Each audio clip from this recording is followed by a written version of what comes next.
a book that really has two parts of it. We begin today, the book of Daniel, Sefer Daniel. Bishnat Shalosh L'Malchut Yehoyakim Melech Yehuda ba Nebuchadnezzar Melech Bavel Yerushalayim v'Yatzar Aleha. In the third year of the reign of King Yehoyakim of Judah, Nebuchadnezzar, the king of Babylon, came to Jerusalem and laid siege to it. Now, this is in about the year, I believe, 597 or so. This is prior to the destruction of the Beit HaMikdash, so 597 before the Common Era. Nebuchadnezzar first comes in, and he lays siege to Jerusalem. Vaitain Adonai bi'ado him ve'aviem eretz shinar beit Elohav ve'atakilim evi beit otzar Elohav. And was given to him, right? Everything was given to him. God gave to him all of the king and all of the gold and all of the silver, and he took it back to the land of Shinar, back to Bavel. Ve'omer HaMelech la'Ashpenaz Rav Sarisav Lavivi b'nei Yisrael mizar Melucha umin hapar tamim. And then the king, he went and he had an idea. He said to Ashpenaz, to his chief officer, to bring Israelites of royal descent and nobility, right? He wants to bring the people who are potent, the people who are strong, the people who could potentially rebel against them, bring them back to Babylon. Yiladim asher ein b'hem kol mu'um or mum v'tovei mar'eu maskilim b'chol chachma v'yodei dat u'mvinei madav asher koach b'hem la'amod b'eichal HaMelech u'la'amdeim sefer kloshon kastim. Bring back the young man without blemishes, who are handsome and smart and capable. Sounds like the Jewish mother's description of every Jewish boy.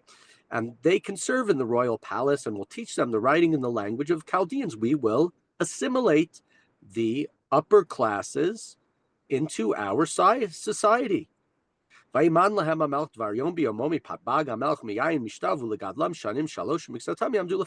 the king gave food for them. There would be food and wine to drink. They would be educated for 3 years. And at the end, they would be like civil servants. They would be in the king's service.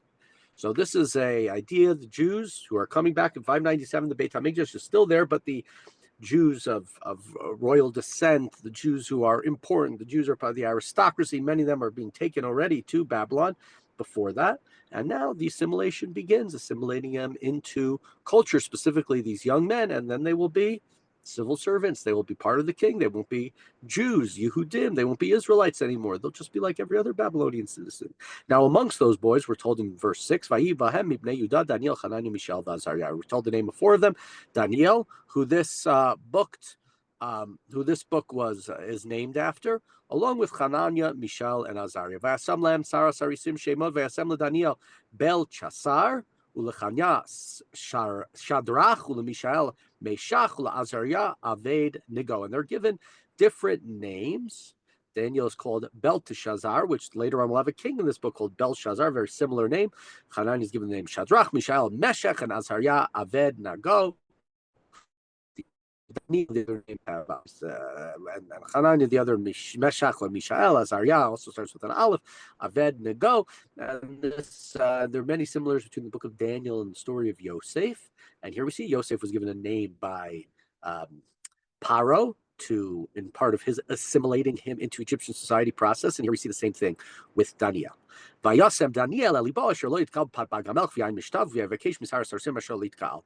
though we're told that his new name is Belteshazzar, we're still calling him Daniel. The book is named Daniel. And Daniel, what does he say? He's not going to drink from the wine, and he's not going to eat from the king's food. And so he asked for permission to not eat and to have his own separate food.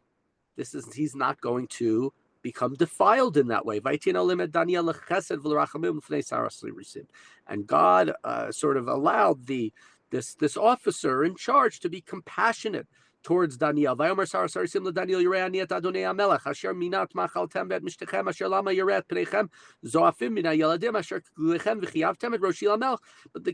officer is worried, and he says, if I don't give you the right food, right, you're not going to grow strong.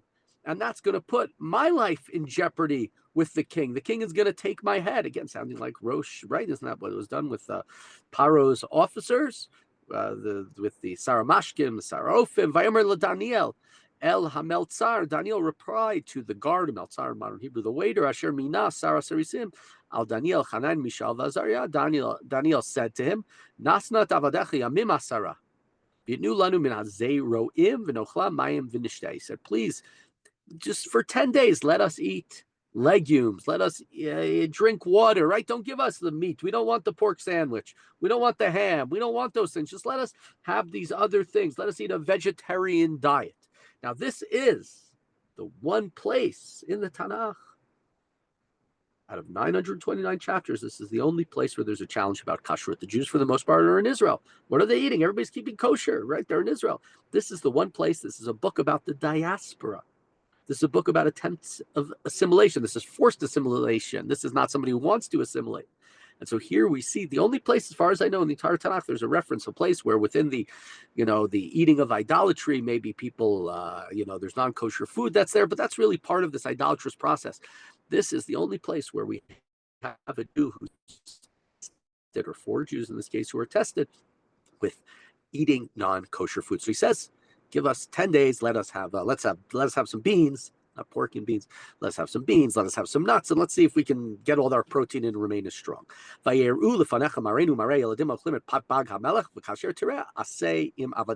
after these 2 weeks, after these 10 days, compare our appearances and see what's going to happen and see if we're fit enough. So they agreed to the plan. We'll have a 10-day trial run. And after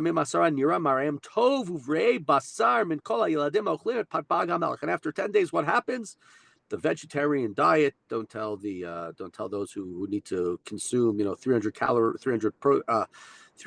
grams of protein a day from red meat or whatever. But those who ate, Daniel and his friends, who ate the legumes, who ate the beans, who maybe ate the nuts, they looked healthier than all the other kids. And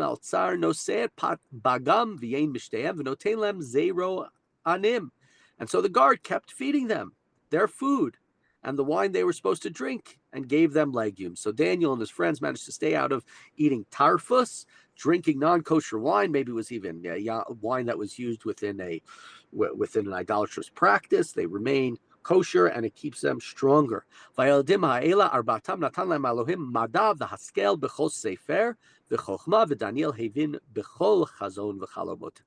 God made all 4 of these young men intelligent and proficient in writings and wisdom, and Daniel was even given the ability for dreams and for visions, to interpreting them, as I said, and that's obviously one of the major connections, Daniel and Yosef.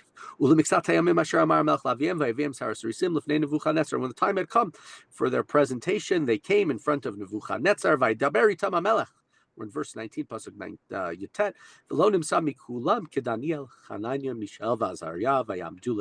And amongst all the kings, all of the tests and whatever, was a physical test, it was a mental test, it was who knows, the king, none of them was equal to these 4, to Daniel, Hananiah, Mishael, Azariah.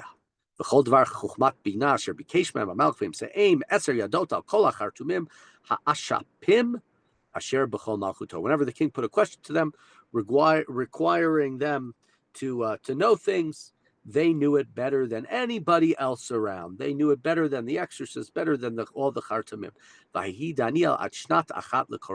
And we're told, by the way, Daniel, starting here during the time of Nebuchadnezzar, the year 597, Daniel remains with the king, as an officer to the king, as a wise man to the king, until the first year of the reign of King Cyrus, which would be around the year 538 or so, if I'm getting it correct, about 60 years. So from his young age, who knows how old is he at this time? He's a teenager, he's 15, we don't know how old it is.